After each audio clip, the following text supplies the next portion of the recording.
Hey everyone, welcome back to the Strictly Travel Podcast. As usual, I'm your host Calvin, and welcome to the podcast.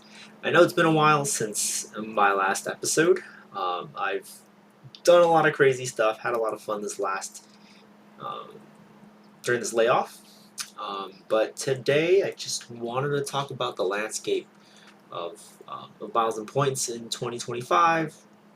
There's been a lot of cool excitements and kind of recap some of the things that have gone on during my layoff of being away from this podcast and just traveling a lot.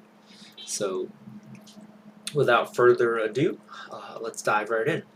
So, it's been a while since I've created an episode. Since I think probably uh, almost a year actually. It's kind of crazy how time flies. But this last year, I've been able to go to some amazing places. I've Jen and I have had the opportunity to go to the Maldives. We stopped over in Qatar. We went to Australia. Went to Sydney, Melbourne. So it's been fun. It's been a whirlwind of travel. I've got to explore some of these extremely cool places, mostly on points, and here I am back home. So um, it's been fun, um, but I think the miles and points landscape has kind of really, I wouldn't say has evolved a little bit since last year. This summer we saw a host of card refreshes, especially with the Chase Sapphire Reserve and the Chase Sapphire Reserve business. More recently, we saw Citibank upgrade or rebrand their Premier card to the Citi Strata. So there's a lot of cool things going on with points right now. If you if you're in the market, you're looking to add a bunch of points, feel free to go to Chase, sign up for one of their big cards. I know the annual fee's a little tough to stomach, $7.95, I believe, for the first year. You do get that sign up bonus.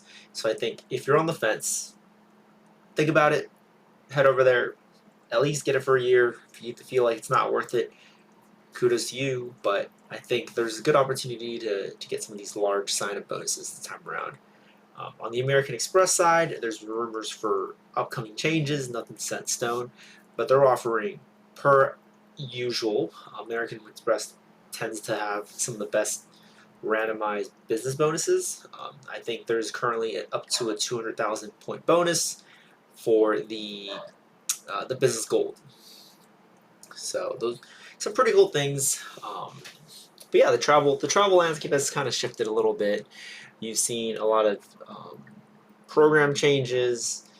Um, Alaska and Hawaiian had this nice partnership. The little loophole was you could transfer points to Hawaiian via Amex and then shift them over to Alaska. That's no longer available. Um, so this next 6 to 12 months are going to be very interesting. I guess there's a there's less opportunity to leverage some of these transfer bonuses or transfers as I've seen compared to the last few years. Um, American airline miles is extremely valuable. I fly American all the time. American or Alaska are one world partners. I fly them all the time. But with this new announcement that the Citi cards will actually allow you to transfer to American, I'd be interested to see if they're going to do an award chart reconfiguration. So that's going to be interesting. I hope not. I love American points. They've gotten me some of the best flights in the world. So I'm hoping they don't do it, but I'm also keeping my eyes out. I flew um, on American to Sydney and back. I flew going there in their flagship business. Coming back, I was lucky enough to get flagship first. Um, Pretty solid flight in general. Wouldn't say it didn't blow you out of the water. Their first class, it's all right. I would say pales way in comparison to Qatar. And I think even their first class is a little bit similar to British Airways business class. I think Americans catering is god awful. They need to do a better job on the catering. But as other parts of service, pretty solid.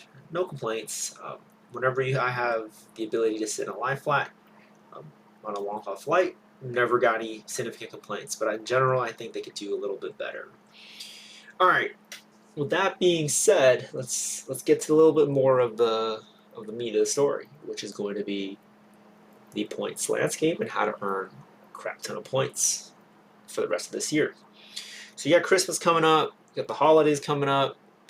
Um, there's a lot of opportunity for you to get some sign-up bonuses here and there, and then there's also a lot of, or there's been a steady release of U.S. mint coins that have done pretty well in the secondary market.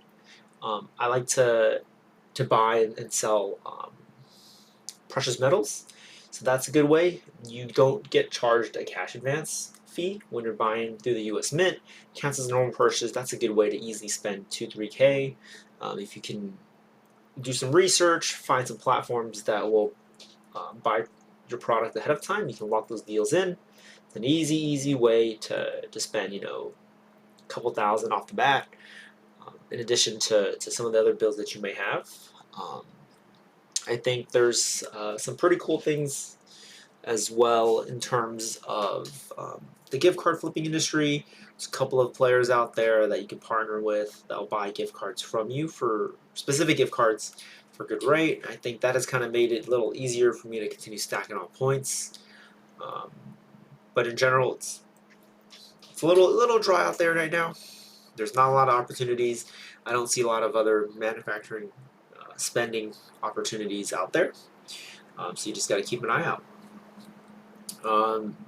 But yeah, this is getting a little long-winded. I'm just feels good to be back.